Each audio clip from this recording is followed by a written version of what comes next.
So we're here with Christian Sana, who's the founder of the Fatherhood Gap series, which launches on YouTube soon. Really looking forward to finding out more about the man behind the movement. Sure, absolutely. Thank you. What is the Fatherhood Gap? So the Fatherhood Gap is a project. The project is really came out from an idea that I guess, my own background, from my own background in terms of how I was raised, the fact that my father wasn't around, wasn't present, and my dad was absent. And I guess, were just some of the challenges that I was facing as a man and becoming a man and just growing up. I almost, in sort of assessing my own life and evaluating my own life, I saw that there was a lot of gaps in my life that I could attribute to the fact that my dad wasn't around. And in just kind of looking at that, it became quite apparent that I wasn't only the only person that was actually dealing with these challenges. There were so many other people that I came across, friends I would just talk to, people that I would meet at different events, we're talking about the fact that my dad wasn't around. So I saw that this narrative was recurring in a lot of people's life.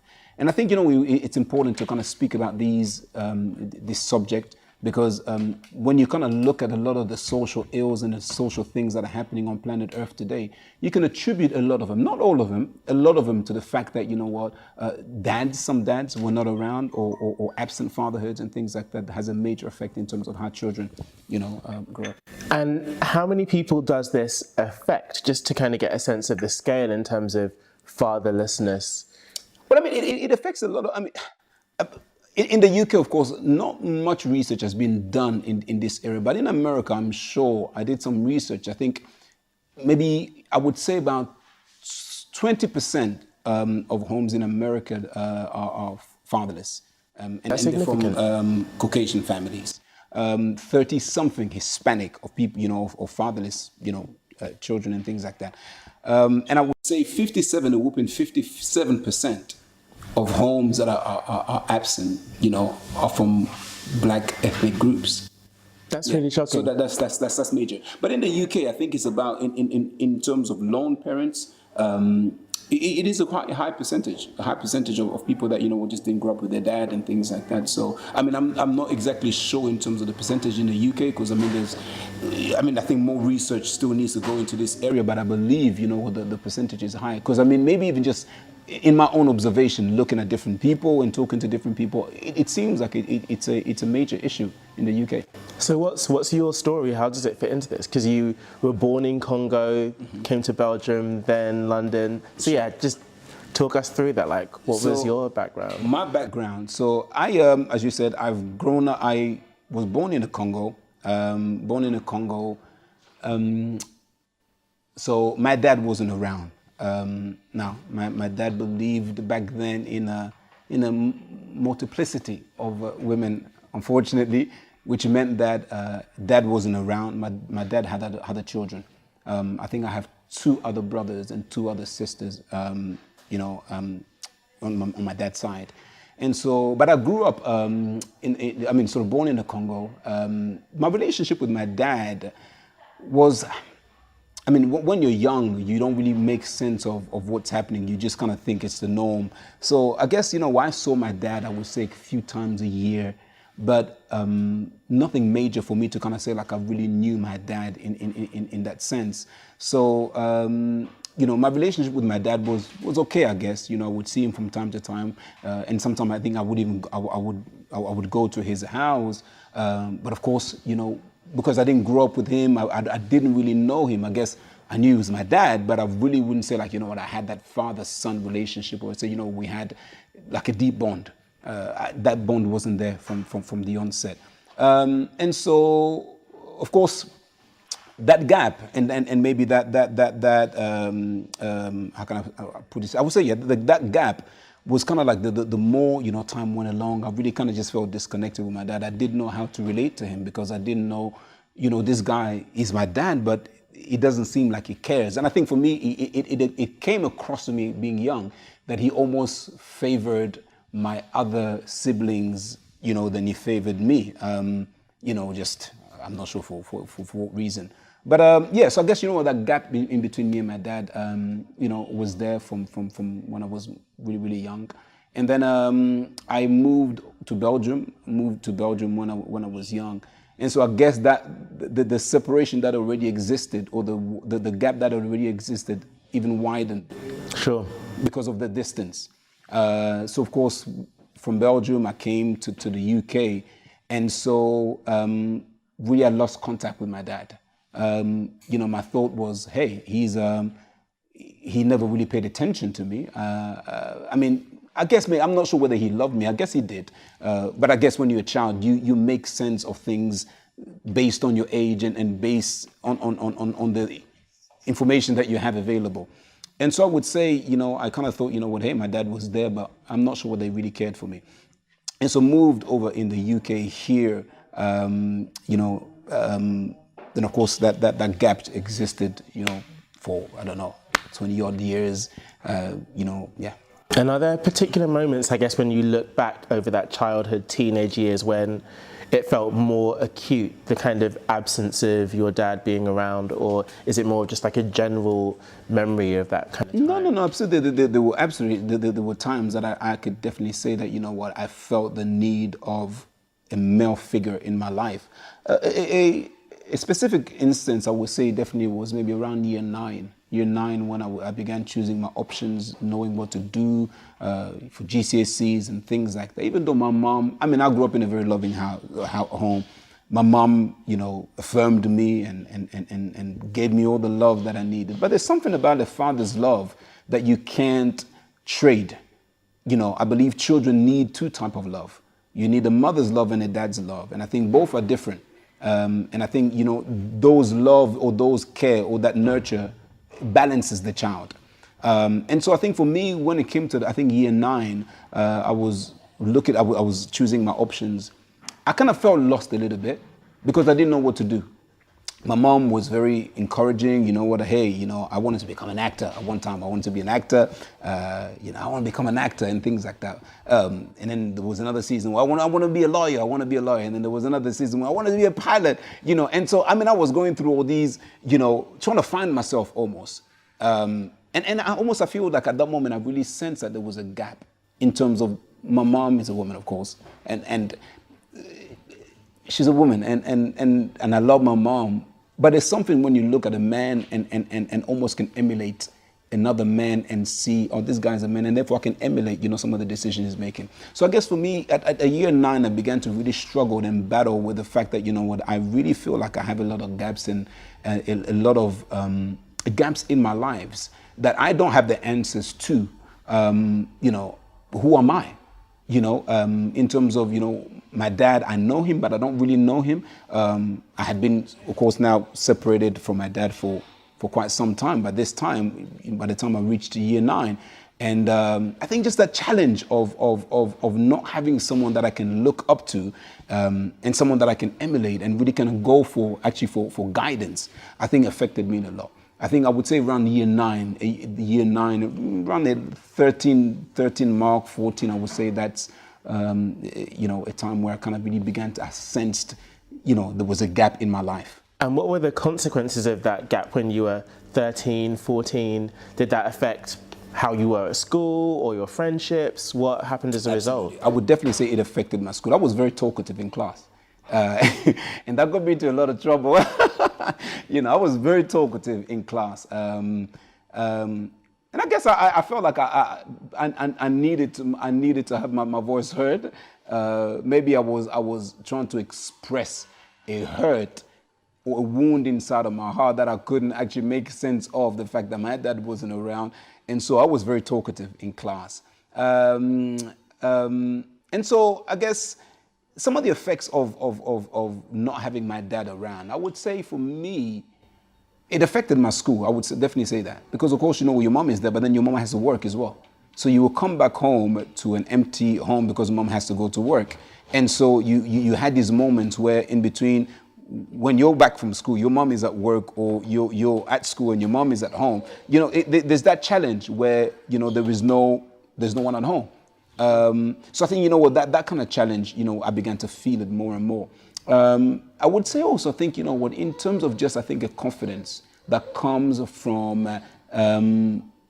that you get from another man in your life, I began lacking that confidence. I think I lacked the confidence of just knowing that, you know what, hey, I can actually make this happen, because you know what, I think there's something about a man and there's something about a father that shows what it means to be a risk taker.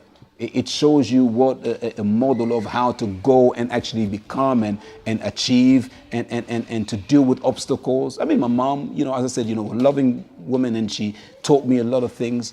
But there's something to be said about a male figure, a strong male figure, a man that is authority, you know, has authority in terms of all such things. That also sets boundaries. So I would say in terms of confidence, I began to struggle with my confidence, because I was like, you know what, if my dad, my own biological dad, didn't care enough to be there for me, then why should anybody else care for me? You hear what I'm saying? Yeah. So that began to affect me in a lot of ways. And of course, I think you live out of your identity. So my identity, of course, you know, having been, I wouldn't say shattered, but of course being shaken from the fact that dad wasn't around, I would say that almost affected everything else that I did, you know, because you live out of your identity, you know, you do things out of your identity. So yeah, I think. And so then, with the absence of your dad being around, were there other male role models, be it at school or otherwise, that you felt kind of were gap fillers or stepped into that chasm? Absolutely. Can I say, I actually think that's one of the saving grace, because growing up in Croydon and in the environment that I grew up in, it was the easiest thing for me to become just a statistics, to become another one of the a certified waste man. For those that don't understand what waste man is a street kid. But growing up in Croydon, to be honest with you, I mean, I had all the reasons, and there were all the reasons for me to fail. There was all the reason for me to maybe even get into drugs. There were all the reasons for me to, you know, I don't know, you know, produce kids out of wedlock, left, right, and center. But I believe one of the saving grace of my life was role models.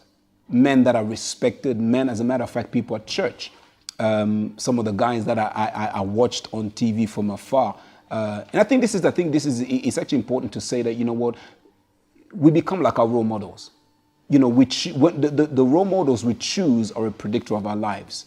And so I think, you know, if I could sort of like maybe name a few, one particular, I would say one of the biggest role models in my life was my music teacher and my form teacher. His name was Mr. Chako. I believe he was from Czech Republic. I think it was English Czech Republic. And this guy really kind of showed me, would speak to the better side of me. In school, when I would mess up, I would just I'll be a fool. You know, and all the teachers sometimes would say bad thing about Christian, about my life. About me. Mr. Chako would always back me up. I mean, Mr. Chako will fight for me from here to the moon, literally. Because why? He maybe, I'm not sure whether it was just maybe God putting him in my path, but he really showed me how to see the better side of myself. So I would get in trouble in class, and you know, when things would go back to Mr. Chako would put me aside and say, hey, you're better than this. And I guess one of the reasons I love music, and I sing, I play guitar, I play drums, is because of his influence. I guess, you know what. And so my form teacher. So he was one role model that I absolutely respect. I've lost contact with him. You know, it'd be good to kind of get back in touch with him at some point. But Mr. Chako was the major, you know, source of like a role model. Another one I would say, you know, was my youth pastor. He really just in terms of helped me when I was going through, you know, my challenges at school. You know, I was learning still English and things like that. He would really kind of help me with my homeworks and help me do my homeworks and things like that. So I think, you know what, you know, he was another good role model. And of course, you have also role models that you see on TV. One of my biggest role models, I would say, was a guy called TD Jakes. I love TD Jakes. You know, I love TD Jakes. When I see him on TV, I'm like, man, I want to be like TD Jakes when I grow up. And so, yeah, so TD Jakes, and music, I had people like, you know what, Kirk Franklin. I guess maybe actually Kirk Franklin has a little similar background in terms of him actually also growing up without a father. So I would say role models were actually some of my biggest, my saving grace. Yeah. Okay, so you had that estrangement from your father, the role models were there, and then I guess like into like where you are now, has that relationship with your father changed, or what's happened there? And I thank God, because it's been a work of God. It really has been a work of God. So having been separated from my dad for so long, I mean, I think we went 20 something years, like literally separated. And in between those times, sometimes, we're getting back into touch, we'll speak on the phone, but it wasn't like, with a consistent or constant relationship that we had. So 20 odd years had gone by, and I was like, oh man, you know what? I'm all right. I think I've become an adult. My dad wasn't there. I've grown up now. I don't need him. You know what I mean? I guess he wasn't there for me, so I'm all right. I think I'm doing okay with my life. But I always like to say this. I think, if you have a relationship with God, God will never allow you to. You can never get far with your relationship with God having bad relationships with people. And I believe this is where in my relationship with God, God began dealing with me about my relationship with my dad. And I think around the same kind of time, my dad's health began to deteriorate, and he began to face some challenges in terms of his health. And I think for me, the more I was hearing, or I think some of my sisters got in touch with me saying, hey, your dad is not doing too well and things like that. It began to concern me. Something began working on the inside of me. I think I would have felt really bad if anything was to happen to my dad and I really didn't make that step, or even at least seek some sort of reconciliation, or go find him or go see him. I think I would have felt really, really, really bad. And so I think it was January 2017. I can't remember what I was doing. I think I was actually, I remember where I was standing. I was standing near my dining room. And I felt a deep impression. People say, I heard a voice from God. I didn't hear an audible voice of God, but I felt a deep impression. You need to go see your dad. I felt that almost in my heart. And yes, there were some fears of me going back to the Congos. I'm like, Africa, I don't want to go back to Africa and things like that. I mean, those are, just perceived fear anyway. And so, yeah, so I believe I had this deep, deep impression. You need to go see your dad. And so from that time, I guess God began to work in my heart to begin to think about going back home and to seek reconciliation with my dad. It took another 11 months before I actually took the step. I took the big step to actually go and begin looking at visas, options, and booking flights and things like that to make my way to Congo. And so in December 2017, I boarded the plane to go back home. And how was that received, and how did you feel about that? I think, to be honest with you, it took a lot of courage. It took a lot of courage. But I think, once you know that God is with you and you know that what you're doing is in line with the word of God, I guess there's a peace that comes alongside with it. One thing I have to say, with that whole process and that whole journey, I really believe the hand of God was on it. Like I'm telling you, in terms of even, you're finding tickets, finding where to stay, and all of that. I think, I found favor in finding, in getting to the Congo. I almost believe that God said, well, you need to be in the Congo. And so basically I made that trip in December. And so how was that received? For me, I think, first of all, I would talk from my own, my angle, that it wasn't easy. I think thinking about going to Congo, I think I was scared a little bit, because I didn't know what to expect. I didn't know what would happen when I spoke to my dad, how I would feel, how he would feel. I didn't know how, even the country, like I'd left the country since I was young. Like I'm like, okay, man, like this is me, a grown man in a country that I know, but I really don't know almost, because you're an adult and things have changed. And so I would say, in terms of, so there was a lot of fears just, going into that, going back home and things like that. But I believe, I have some family members that facilitated that whole process in terms of getting back home. My sister, my eldest sister on my dad's side, I think also helped in terms of, making that sort of connection.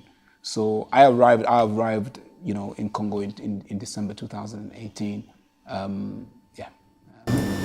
And in terms of then when you met with your dad, what was that process like? So what was the So I arrived. I remember this. I arrived in the Congo. I think it was a Saturday afternoon. My dad didn't know that I was taking a plane to go to Congo. Right. So he had no clue. Not even anyone on my dad's side. Some of the guys, my mom's young sister knew that I was coming to the Congo, and some of my cousins. So I kind of wanted to make it as a surprise. So I arrived in the Congo. I think it was on a Saturday afternoon, and I had my sister's number, and so I sent her a text. I said, you know what, hey, send me your address because I want to send some things to you. She not knowing that I was actually getting ready to show up wherever they lived. I didn't know where they lived. And so she sends me, the address where they lived. I had no clue where this place is. So of course we had someone that was driving us around in terms of, when I arrived in the Congo. So, and another friend of mine actually, I have to mention this. One of my best friends, his name is Nathaniel. When he heard that I was going back home, and of course we had been talking about, doing some projects in the Congo and kind of doing some charity stuff in the Congo. So when he heard that I was going to the Congo, he said, I'm coming with you. So so he came with me, first of all, I think as a to support me, because he's been going to Africa for like years and years. I mean, we know Nathaniel, so he's been going to Africa for years and things like that. So I think for me, he was almost like my African ambassador. So he came along with me. So I arrived in Congo on Saturday, and then he arrived, I believe, on a Sunday or Monday. So, and then having received the address, I think it was a Tuesday that we decided to actually go and see my dad.